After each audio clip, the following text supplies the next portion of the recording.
chat What's Next for Columbia, hosted by SGA.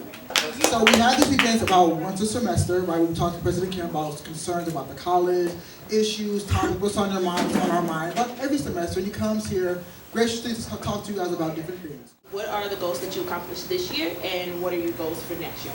We are beginning to implement a 5-year strategic plan for the college. And I think what's important, is, particularly students to think about, is the strategic plan for the college is primarily focused on the question, what are the things that we need to adjust, adapt, grow, change in what we actually offer to our students to improve the value of the college to our students. So the first stage of that is really looking at the curriculum and making sure that what students are learning in various majors and in the core really translate into value.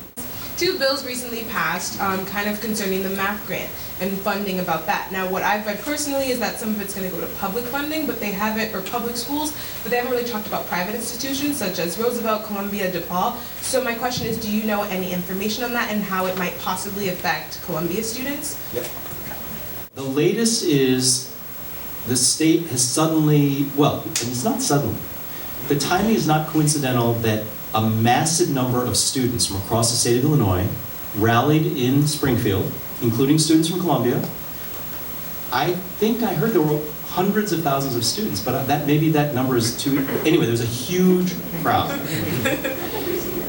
It's not an accident that several days after that show of strength from the students, the legislature did something. I hope you all take that very seriously, that sometimes it's easy to get cynical about the way government operates, and it's easy to feel like, well, how much difference can I make?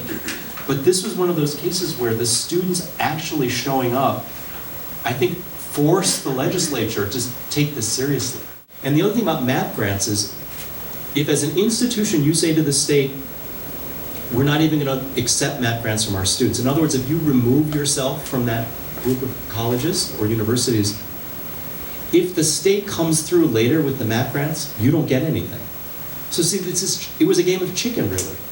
We were trying to figure out how much can we tolerate. In the end, we just said, we just have to do what's right for our students. But it puts us in a bind for next year because none of us knows what's going on for next year.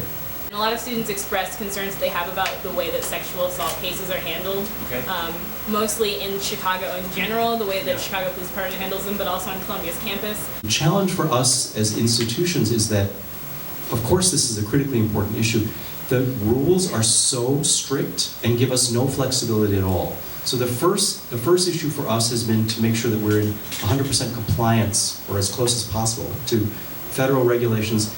And then on top of that, making sure that there's a culture here of open information and inclusion in the conversation. So definitely, we will think about more ways to keep students apprised of how they can be involved.